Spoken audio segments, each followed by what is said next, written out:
Alors, on se retrouve aujourd'hui pour faire la lecture linéaire 11 qui concerne cette fois-ci un extrait des Coches. Je vous avais distribué le texte avant qu'on se sépare. Ce que je vous propose, c'est que je vais vous faire cette fois-ci la lecture linéaire en cours magistral. J'ai remis le texte sous une nouvelle version pour pouvoir plus facilement le manipuler avec vous, pour le découper, etc.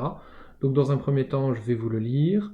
Ensuite, on va rapidement en faire le mouvement, voir un petit peu quelles sont les différentes parties que l'on peut identifier dans la progression du texte. Et on va finir avec la lecture linéaire de ces différentes étapes. Alors je vous lis ça, et ensuite on attaque. En suivant les côtes, quelques Espagnols, à la recherche de mines, prirent terre dans une contrée fertile, agréable à l'œil et fort peuplée. Et, adressant aux populations leurs requêtes habituelles, ils étaient, disaient-ils, des gens paisibles, venant de loin, envoyés par le roi de Castille, le plus grand prince de la terre habitée, auquel le pape, représentant de Dieu sur la terre, avait concédé la domination sur les Indes entières. S'ils consentaient à devenir ses tributaires, ils seraient traités avec une grande bienveillance. Ensuite de cela, ils demandaient des vivres pour se nourrir, et de l'or pour la confection de certains médicaments. Au surplus, ils prônaient la croyance en un seul Dieu, la vérité de notre religion qu'ils recommandaient d'adopter, ajoutant au tout quelques menaces. La réponse qui leur fut faite est celle-ci. Pour des gens paisibles, s'ils l'étaient, ils n'en avaient guère l'apparence. Quant à leur roi, il devait être bien indigent et nécessiteux, puisqu'il sollicitait pour lui. Et celui qui lui avait attribué leur territoire, il devait bien aimer les dissensions, puisqu'il donnait à un tiers des terres qui ne lui appartenaient pas, au risque de le mettre aux prises avec leurs anciens possesseurs. Pour ce qui était des vivres, il leur en fournirait. Quand alors ils en avaient peu, c'était chose qu'ils n'appréciaient guère parce qu'elle était inutile à leur vie, que leur unique préoccupation était de passer heureuse et agréable. Qu'en conséquence, ils pourraient sans scrupule prendre ce qu'ils en trouveraient en dehors de ce qui était employé au service de leur Dieu. Que ce qu'ils disaient de la croyance en un seul Dieu leur plaisait, mais qu'ils ne voulaient pas changer de religion, en ayant une qui leur avait depuis si longtemps rendu service. Que du reste, ils avaient coutume de ne prendre conseil que de leurs amis et connaissances. Quant à leurs menaces, c'était manquer de jugement que d'en adresser à des gens dont le caractère et le degré de puissance leur étaient inconnus. Qu'ils se dépêchassent donc de quitter promptement leur pays, car eux-mêmes n'étaient pas habitués à prendre en bonne part ni les honnêtetés, ni les remontrances de gens qui leur étaient étrangers et se présentaient en armes, qu'autrement on agirait à leur égard comme il avait été fait de ces autres. Et ils montraient, exposés autour de la ville, les têtes de quelques individus mis à mort par autorité de justice. Voilà comment balbutiaient ces peuples en enfance. Alors, le texte n'est pas très compliqué à découper, hein. On voit bien qu'il y a deux passages essentiels, deux moments principaux qui structurent le texte en lui-même. Dans un premier temps, on a la requête des Espagnols, hein, qui viennent de débarquer sur les côtes indigènes et qui formulent une demande. Et dans un deuxième temps, on a de là jusqu'à la fin la réponse qui leur est faite par les Indiens, par les indigènes. Donc il est assez facile de découper le texte en deux passages, ce que je vais faire immédiatement, hein, je vais mettre chaque partie sur une page différente pour qu'on puisse travailler dessus plus facilement. Et donc, et ça va me permettre de zoomer un peu pour que ce soit un petit peu plus lisible. Et donc dans un premier temps, on va s'intéresser à cette première partie qui est l'arrivée des Espagnols et la requête qu'ils formulent, qui est une menace à peine voilée. Là aussi d'ailleurs on peut quasiment identifier deux moments, hein. On a d'abord un court passage de narration qui est ici, dans lequel les Espagnols sont décrits arrivant dans un pays merveilleusement accueillant, et dans un deuxième temps, à partir du début du dialogue, la parole des Espagnols aux Indiens. Alors ce qui est intéressant, c'est que dès le départ, hein, on voit que Montaigne prend position hein, dès le tout début du texte, puisque on trouve l'information suivante. Les Espagnols ne sont pas là pour la beauté du geste, hein, ils sont à la recherche de mines. C'est une première chose intéressante puisque ça va montrer que les Occidentaux, et plus précisément les Espagnols, sont en réalité à la recherche de richesses, qu'ils ne sont pas là pour des causes altruistes, hein. Ils apparaissent ainsi comme avares, comme matérialistes, même si le terme n'aurait pas tout à fait le même sens au XVIe siècle. Et donc la démarche des Espagnols va être présentée dès le départ comme quelque chose qui n'est pas du tout positif. À noter, je vous l'avais déjà dit, mais je le répète, hein, qu'ici on parle bien d'Espagnols et non pas d'Occidentaux. Alors c'est intéressant, hein, je rappelle qu'on est dans une guerre à peine voilée entre les peuples européens pour savoir qui sera le premier à conquérir le plus de terres sur le nouveau continent qui a été découvert. Les Espagnols sont les ennemis des Français à ce stade. On est en plus dans des oppositions très très fortes, à la fois militaires, politiques, religieuses, l'Espagne et la France se faisant en quelque sorte une compétition pour savoir qui sera réellement le bras armé des États pontificaux, le bras armé de l'Église représenté par le pape, etc., etc. Donc de la part de Montaigne, c'est absolument pas innocent de prendre les Espagnols comme étant le modèle de l'Européen avare, de l'Européen à la recherche de richesse, de l'Européen négatif, le mauvais Européen, le mauvais occidental. Et donc on a ces Espagnols qui sont complètement à la recherche d'argent et qui arrivent en parallèle de ça dans une contrée fertile, agréable à l'œil et fort peuplée. Ce qui désigne à l'inverse un pays qui est merveilleusement accueillant. On voit bien qu'on est sur un système en rythme ternaire, c'est-à-dire qu'on a trois éléments qui sont ajoutés pour décrire la contrée. Elle est fertile, ce qui est une richesse naturelle, la végétation, les plantes poussent aisément, elle est peuplée. La fertilité se retrouve donc également dans la présence de population, hein, et enfin agréable à l'œil, ce qui veut dire que tout simplement c'est joli. Et donc on a des Espagnols négatifs qui débarquent dans une terre qui, elle, semble pour le coup totalement parfaite. Et ces Espagnols vont donc adresser aux populations leurs requêtes habituelles, hein, ce qui va donner l'impression que le discours qui va suivre est un discours type. On a le mot habituel, hein. On a également l'utilisation du pluriel. Donc c'est un discours type, ce qu'ils fournissent à l'intégralité des peuples qu'ils croisent. Et là on arrive sur la deuxième partie de ce premier mouvement, qui est donc la parole des Espagnols et la menace qui va se cacher à l'intérieur. On va voir que la menace, elle apparaît beaucoup plus sur la fin, hein, mais qu'elle est déjà présente un petit peu dès le départ. Et la première chose, c'est que les paroles des Espagnols sont des paroles qui sont, comment dire, très particulières. D'abord, elle va être désignée comme venant d'une population qui apparaît comme appelée à dominer le monde. Ils sont ainsi envoyés par le roi de Castille, qui est désigné comme le plus grand prince de la terre habitée. Alors, on a plusieurs choses ici, hein. D'abord on a effectivement roi, et ensuite on a le superlatif, le plus grand prince, d'accord ? Alors prince, à prendre au sens étymologique, princeps en latin, le prince c'est le premier, donc c'est le premier parmi les hommes, hein.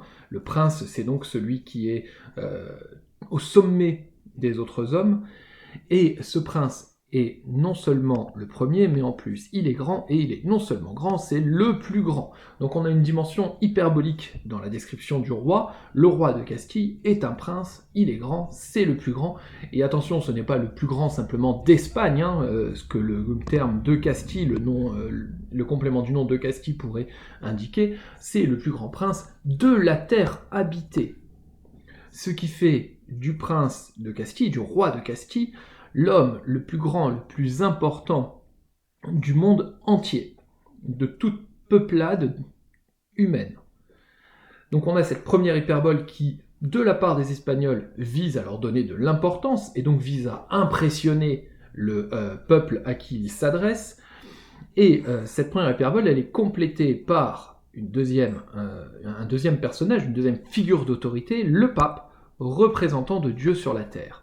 Et là, on retrouve un peu la même chose, hein. On avait roi de Castille, on a ici le pape, donc autorité terrestre, représentant de Dieu, avec sa majuscule, évidemment, sur la terre.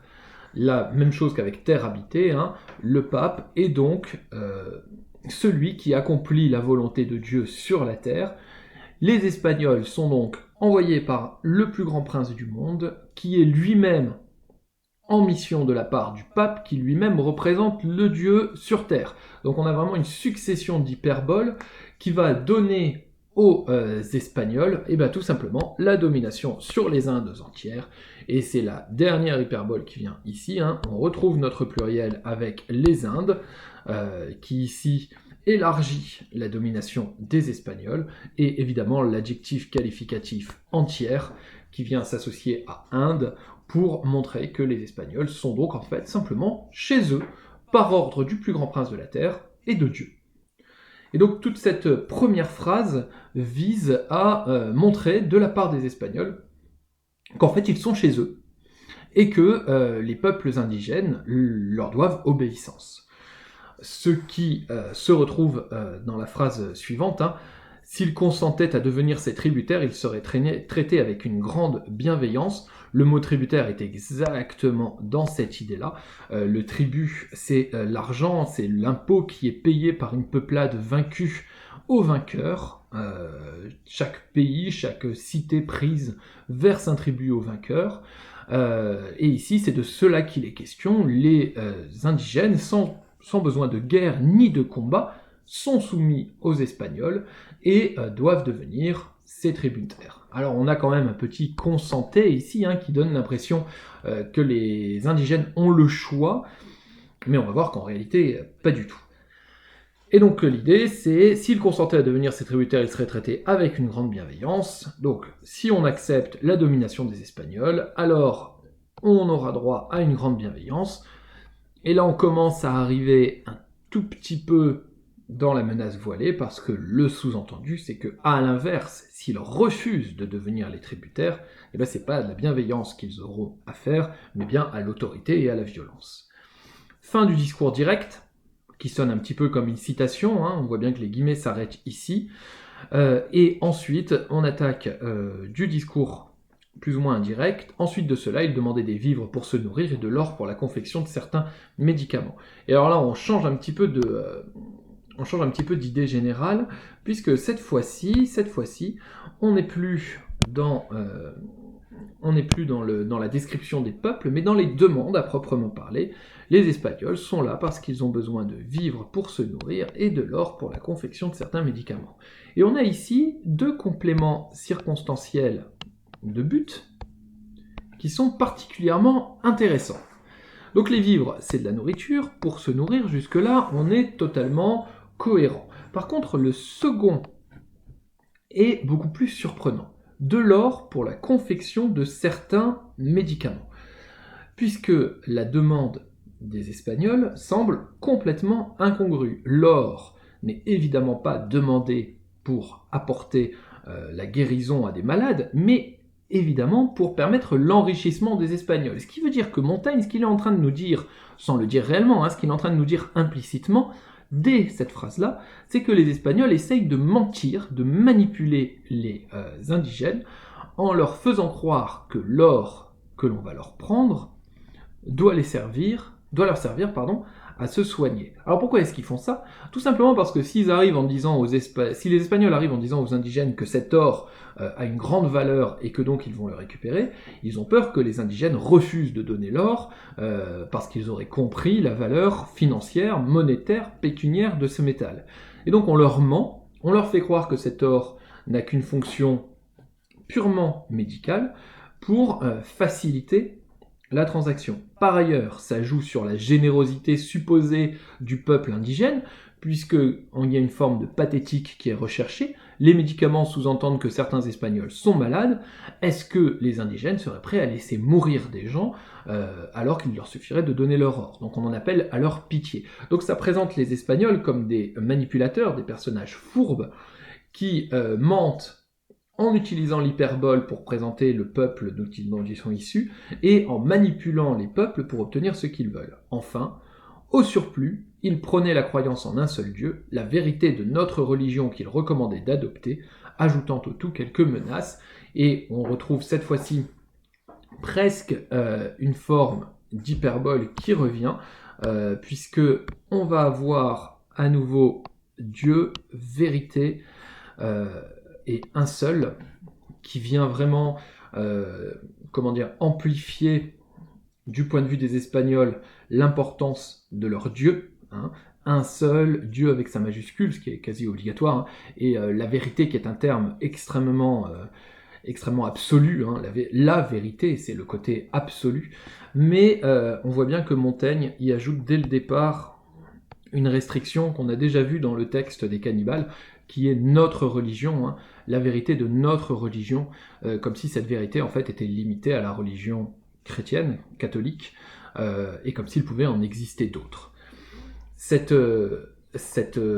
hyperbole, hein, qui présente la religion catholique comme étant la seule possible, l'unique possible, est ici recommandée. Il est recommandé d'adopter cette croyance, donc on retrouve la même chose que ce qu'on avait avec Consentait, d'accord, comme si les indigènes avaient le choix et pouvaient refuser, mais la fin de la phrase vient contredire un petit peu cette idée, ajoutant au tout quelques menaces, puisque à l'ensemble de ce discours, Montaigne nous dit, en passant comme ça, de manière totalement anodine, et là-dessus il y avait quelques menaces pour bien faire comprendre au peuple indigène que les Espagnols n'étaient pas là pour plaisanter, qu'ils étaient capables de violence. Donc l'image qui se dégage des indigènes, des Espagnols dans ce texte, est une image en réalité extrêmement négative. Les Espagnols sont à la recherche de mines, donc ils sont à la recherche d'or, ce qu'on va trouver ensuite lorsqu'ils vont mentir en disant que cet or leur sert pour la confection de certains médicaments. L'idée est donc que les Espagnols sont avares, qu'ils sont à la recherche d'or et qu'ils sont prêts à tout pour le récupérer, et ils en deviennent ridicules par la multiplication des hyperboles qui vont être utilisées pour leur discours. Le roi de Castille, le plus grand prince de la terre habitée, le pape représentant de Dieu sur la terre, un seul Dieu, la vérité de notre religion, etc., etc., etc. Toutes ces hyperboles montrent bien que Montaigne se moque de leur discours, se moque d'eux, se moque de ce qu'ils disent, tout en les critiquant en même temps pour leur avarice et leur comportement totalement négatif par la manipulation du mensonge. Donc le premier mouvement du texte, hein, c'est ça, c'est cette description des Espagnols, hein, la façon dont les Espagnols sont présentés dans le texte. La réponse des indigènes va du coup sonner totalement différente. Alors, je vais descendre pour reprendre la deuxième partie. Et là aussi, on va voir que le texte peut quasiment être coupé en d'autres sous-parties, hein. En quelque sorte, on va avoir une première partie qui va être ici, où les indigènes vont répondre à tous les points qui ont été abordés par les Espagnols, donc vraiment point par point, hein, avec une petite partie qui va venir, on pourrait même aller jusque-là en fait, quasiment jusque-là, avec la reprise de Dieu, et la suite, c'est la réponse précisément aux menaces. Donc on a quasiment deux sous-parties différentes dans le mouvement. Une première qui est la réponse tac au tac des indigènes aux Espagnols, et une deuxième sous-partie qui serait dans cette partie-là, la réponse à la menace, et la menace en retour qui est faite aux attaques des Espagnols. Donc on va faire pareil, je vais recouper à nouveau pour que ce soit plus facile et plus lisible pour vous. Alors, on reprend du coup. Leur réponse qui leur fut faite est celle-ci: pour des gens paisibles, s'ils l'étaient, ils n'en avaient guère l'apparence. Et là donc on reprend strictement ce qui a été dit juste avant, hein. Les Espagnols disaient nous sommes, disaient-ils, des gens paisibles ici, hein, on l'avait ici. La reprise se fait ici pour des gens paisibles. Mais dès le départ, on s'aperçoit que les Espagnols n'ont pas réussi à tromper les indigènes, puisqu'on a ici une proposition subordonnée d'hypothèse, s'il l'était, d'accord, qui va mettre en doute l'aspect paisible des Espagnols. Pour des gens paisibles, s'ils l'étaient, ils n'en avaient guère l'apparence. On remet en cause l'adjectif paisible qui est ici, et ça permet de nier la présentation qui avait été faite par les Espagnols. Ils n'en ont pas l'apparence, d'accord ? Hop, ici.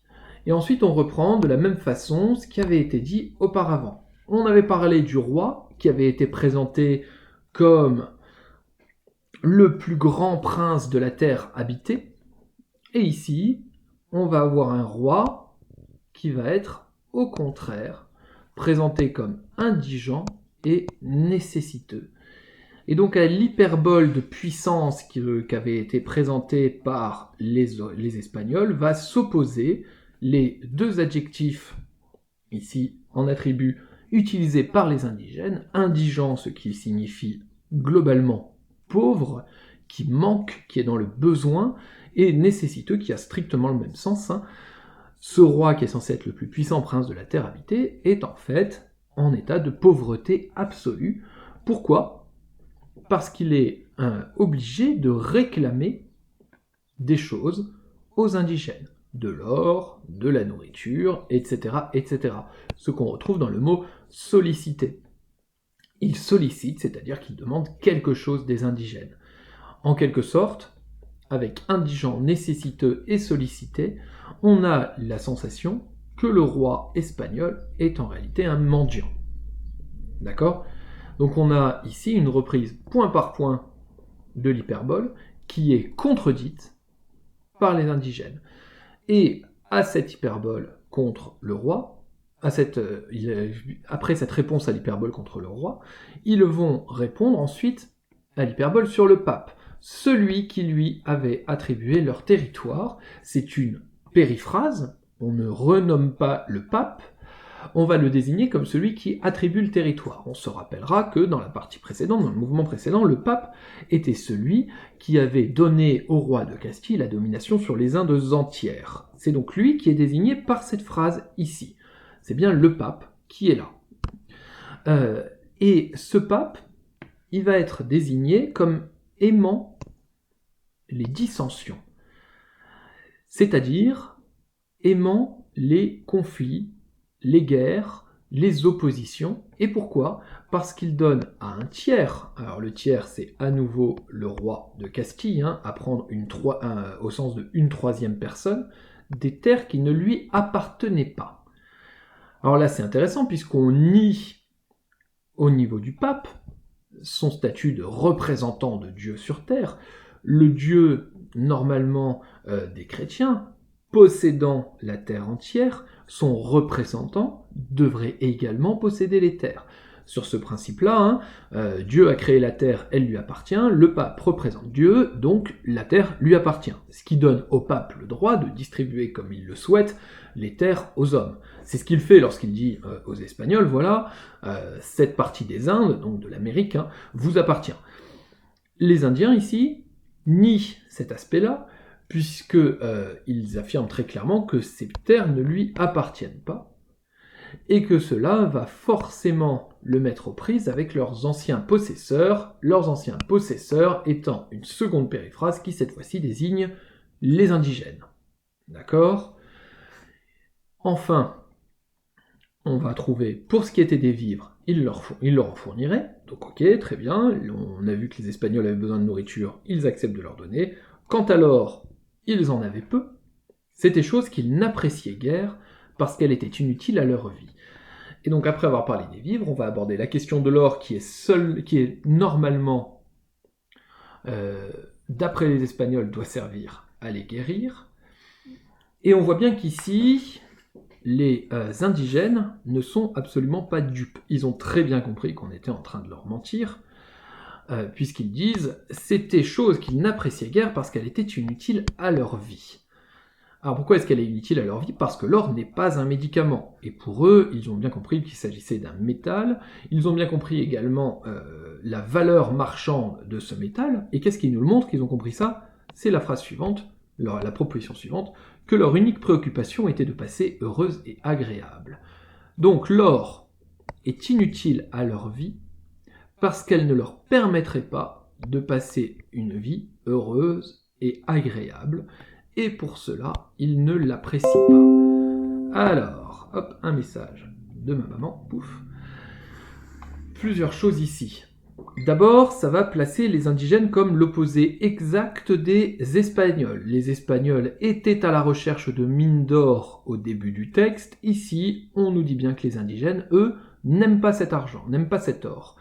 Ensuite, inutile à leur vie parce qu'ils ont bien compris que ce n'était pas un médicament, et l'or est décrit ici comme quelque chose qui en fait apporte le malheur. D'accord ? Donc les indigènes apparaissent comme plus sages que les Espagnols, puisque eux savent très bien que l'or n'apporte que la souffrance. Ce qui les amène forcément à dire qu'en conséquence, ils pourraient sans scrupule prendre ce qu'ils en trouveraient en dehors de ce qui était employé au service de leur dieu, ce qui fait que les indigènes sont tout à fait prêts à donner l'intégralité de leur or sans problème, si ce n'est qu'ils comptent garder ce qui est employé au service des dieux, parce que les indigènes sont tout simplement... Parce que les indigènes sont tout simplement généreux, et en même temps croyants, fidèles à leurs croyances. Ce qui permet d'amener la dernière partie. Ce qu'ils disaient de la croyance en un seul Dieu leur plaisait, ce qui montre que les indigènes sont ouverts à la possibilité de croire en le Dieu chrétien, mais qu'ils ne voulaient pas changer de religion. Ils sont donc fidèles, en ayant une qui leur avait depuis si longtemps rendu service, ce qui en plus est une petite attaque de la part de Montaigne, petite attaque un petit peu culottée quand même, puisque on est en train de mettre sur le même point les dieux païens et le dieu des chrétiens, ce qui honnêtement, pour le XVIe siècle, n'est pas forcément évident. Et donc le discours des indigènes reprend point par point, et dans l'ordre, ce qui a été dit par les Espagnols, mais avec beaucoup plus de subtilité, avec en plus un élément qui se rajoute, qui est la façon dont les indigènes manipulent l'argumentaire. Alors, c'est vraiment très argumenté en fait. On voit bien qu'en réalité, il y a des connecteurs logiques qui viennent structurer en permanence le texte. Donc on a d'abord « quant à leur roi » qui vient ajouter l'idée du roi à la phrase précédente. Ensuite, on a des « puisque » qui viennent donner les causes des réflexions des indigènes. Puisque, on a un « et » qui vient coordonner tout ça. On a ensuite « pour ce qui était des vivres » qui vient à nouveau faire connecteur logique d'addition. On trouve des connecteurs logiques de cause pour expliquer leur point de vue sur l'or, un connecteur de conséquences pour expliquer pourquoi ils vont laisser les Européens partir avec de l'or. On va trouver ensuite, donc le que, je ne le reprends pas, il revient simplement à réponse. Mais on va trouver un connecteur d'opposition. Donc on a une réponse qui est extrêmement structurée, vraiment extrêmement structurée, qui vient contredire la facilité avec laquelle les Espagnols espéraient les manipuler en leur disant que l'or servait à se soigner. Donc on a un texte qui est vraiment très construit. Et d'ailleurs, ce point de vue sur l'or et sur les divinités, cette mise à distance de l'or et des divinités, montre par ailleurs une sagesse qui apparaît supérieure à celle des Espagnols. Et donc l'idée de toute cette première partie de la réponse des Espagnols, de la réponse des indigènes, c'est bien que les indigènes sont plus sages, plus évolués, plus malins que les Espagnols. D'accord ? Je répète, majoritairement parce qu'ils ne sont pas dominés par la soif de l'or, parce qu'ils ne sont pas aveugles quant à la puissance des dieux, et parce qu'ils ne se laissent absolument pas manipuler par les Européens. Et une fois qu'ils en sont arrivés à ça, on va passer à la dernière étape, qui est, cette fois-ci, la menace. D'accord ? On va retrouver un petit peu ce qu'on avait dit tout à l'heure, on va retrouver de la reprise point par point de ce qui avait été dit par les Espagnols. Dans un premier temps, on va avoir, donc je relève d'ailleurs du reste, qui est à nouveau un connecteur qui à nouveau a fonction d'addition, pareil que quanta, qui vient ajouter des choses au fur et à mesure. On va retrouver une conséquence avec donc, à nouveau une cause avec car, et je crois que c'est à peu près tout pour ce qui est du discours. Donc vraiment, l'idée de Montaigne, c'est de montrer que ce peuple-là manipule sans problème les subtilités syntaxiques, les subtilités d'argumentation, etc., et qu'il est tout à fait capable de se défendre à l'oral. Et donc, on ajoute à ça les réponses aux menaces. Je rappelle, les Espagnols, Montaigne nous avait simplement dit qu'on ajoutait au tout quelques menaces, et c'est ces quelques menaces qui vont donner naissance à tout ce paragraphe. Et donc, je rebondis donc là-dessus. Ils avaient coutume de ne prendre conseil que de leurs amis et connaissances. Alors, prendre conseil, c'est donc référence à ce que venaient de dire les Espagnols au niveau de Dieu, à savoir, vous devriez croire en notre Dieu et on sera gentil avec vous. Donc c'est un conseil qui est donné par les Espagnols, mais les indigènes indiquent que les conseils, ils ne les prennent qu'auprès de leurs amis et connaissances, ce que ne sont donc pas les Espagnols. Ce ne sont pas des connaissances parce que simplement ils viennent d'arriver, donc on ne les connaît pas, et ce ne sont pas des amis parce que leur comportement lié aux menaces en fait plutôt des ennemis. Ici, on a donc le début de la menace qui se met en place. Vous entendez donc mon chat qui miaule. Le début de la menace qui se met en place par l'indication des Espagnols comme n'appartenant pas au cercle des amis. Et les menaces vont commencer ici. C'était manquer de jugement que d'en adresser à des gens dont le caractère et le degré de puissance leur étaient inconnus. Alors il y a une première attaque contre les Espagnols, ils manquent de jugement, c'est-à-dire d'intelligence, et on a ici une menace voilée, très discrète, qui va commencer à s'intégrer. Les gens dont le caractère et le degré de puissance leur étaient inconnus, ce sont les indigènes. Et les indigènes sont en train de dire d'eux, vous êtes en train de nous menacer, mais vous ne savez pas quel est notre caractère. Peut-être qu'en réalité, les indigènes sont un peuple belliqueux, guerrier, et vous ne connaissez pas notre degré de puissance. C'est-à-dire que si ça se trouve, on est tout à fait capable de vous écraser. Pour l'instant, on est dans quelque chose qui est très implicite. On dit simplement, vous ne savez pas quel est notre caractère, vous ne savez pas de quoi on est capable, et pourtant vous nous menacez. La conséquence de quoi se trouve dans la phrase suivante. Qu'ils se dépêchassent donc de quitter promptement leur pays. Et là, on commence à entrer dans une menace un peu plus directe.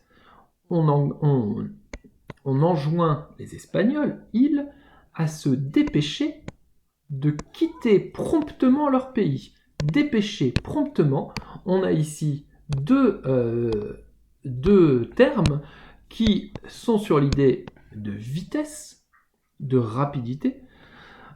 L'idée étant que suite à ce discours, les Espagnols ont tout intérêt à sortir très rapidement du pays où ils viennent de débarquer, et la raison en est donnée juste à la suite. Eux-mêmes, à nouveau les indigènes, n'étaient pas habitués à prendre en bonne part ni les honnêtetés, ni les remontrances de gens qui leur étaient étrangers et se présentaient en armes. Donc l'idée, c'est que les indigènes n'ont pas pour habitude d'accepter, prendre en bonne part, donc d'accepter comme étant positive, les honnêtetés, c'est-à-dire les comportements agréables, les comportements d'honnête homme, ni les remontrances, c'est-à-dire au contraire les reproches, les attaques de gens qui leur étaient étrangers et qui se présentaient en armes, et là ce sont les Espagnols. Et avec armes, on a à nouveau l'idée que les indigènes ne se sont absolument pas laissés piéger et qu'ils ont très bien compris que les Espagnols n'étaient pas pacifiques. Qu'autrement, on agirait à leur égard comme il en avait été fait de ces autres. Et à nouveau, hop, on a la menace qui est toujours voilée. On notera que tout ça est dit de façon très élégante. On agirait à leur égard comme il en avait été fait de ces autres. Et on a à ce moment-là un déictique, c'est-à-dire quelque chose qui vise à montrer ces autres, qui va aller avec montrer et exposer. Donc vraiment cette idée de mise en scène. D'accord. Les têtes de quelques individus mis à mort par autorité de justice. Et là, on a, après tout ce discours extrêmement poli, extrêmement construit, extrêmement argumenté, l'horreur de la tête, mise à mort, donc du fait de la personne décapitée, exposée autour de la ville. Alors on a autorité de justice qui vient apporter une nuance, ce n'est pas par barbarie, c'est par autorité de justice. Les indigènes ne sont pas barbares, ils n'ont pas tué par le plaisir, ils ont tué parce qu'il y a eu condamnation à mort, Mais après ce long discours très construit, très argumenté, etc., ces têtes de personnes décapitées exposées autour de la ville deviennent choquantes. Et on voit bien qu'il y a une gradation, du coup, dans les menaces, hein, puisque on a quelque chose qui se fait en plusieurs étapes. Dans un premier temps, on a donc je prends une autre couleur pour que ce soit bien clair. Dans un premier temps, on a des menaces très voilées qu'on va trouver ici. Le caractère et le degré de puissance sont inconnus. Ces menaces voilées vont devenir un peu plus directes quand on va les exhorter à quitter rapidement le pays. On va ensuite avoir quelque chose d'encore plus direct quand on va les menacer, on va agir à votre égard comme on l'a fait avec ces personnes, et on franchit une dernière étape lorsqu'on va montrer les têtes. D'accord ? Donc on a vraiment une progression, une gradation, c'est de plus en plus fort les menaces des indigènes, pour vraiment effrayer les Espagnols. Et enfin, on a la dernière phrase qui est le retour de Montaigne dans le texte. Voilà comment balbutier ces peuples en enfance, où là on a un choix de termes qui est très intéressant. Hein. On va trouver l'expression peuples en enfance, qui va donner l'idée d'une peuplade primitive, non évoluée, non civilisée, hein, comme on a déjà pu voir dans des cannibales, qui va être associée à balbutier, qui est donc une maîtrise de la parole insuffisante. L'idée, c'est de dire, voilà, les peuples de ce nouveau monde sont en fait des peuples en enfance, des peuples qui ne sont pas encore civilisés, qui ne maîtrisent pas la parole, qui ne savent pas encore s'exprimer correctement. Ces peuples balbutient. Et en réalité, Montaigne il vient de nous montrer exactement l'inverse. C'est-à-dire que d'un côté, on avait des Espagnols qui utilisaient un langage extrêmement hyperbolique, tellement hyperbolique qu'il en devenait excessif et ridicule, et de l'autre, on a une réponse construite qui reprend point par point tout ce qu'ont pu dire les Espagnols, qui va démonter progressivement les hyperboles, qui va démonter les mensonges des Espagnols, et qui va répondre à la menace voilée par une menace de plus en plus directe, le tout dans un discours qui est structuré par des connecteurs logiques, par des causes, des conséquences, des additions, et qui donc compose un exemple parfait de discours argumentatif. Ce que Montaigne il a mis là, ce n'est pas du balbutiement. Et donc venir dire, voilà comment balbutier ces peuples en enfance, c'est évidemment de l'ironie, parce qu'il nous a bien montré qu'en réalité, ce peuple dont on se moque, il est tout à fait adulte, il est tout à fait capable de réfléchir, il est tout à fait capable de structurer sa pensée et de faire jeu égal avec les Européens. Et donc tout ça, pour montrer quoi, hein ? Pour montrer que ce texte, si on devait lui trouver une problématique ou un projet de lecture, on serait sans doute dans pourquoi est-ce qu'on peut dire que dans ce texte, Montaigne fait des indigènes des hommes beaucoup plus sages et beaucoup plus intelligents que les Espagnols. Tout le texte vise à ça, hein. C'est une inversion vraiment des valeurs, et presque on pourrait dire, pourquoi est-ce qu'on peut dire que dans ce texte, Montaigne renverse les valeurs, puisque cette fois-ci, en réalité, ce ne sont pas les Européens qui sont supérieurs aux indigènes, mais les indigènes qui sont supérieurs aux Européens.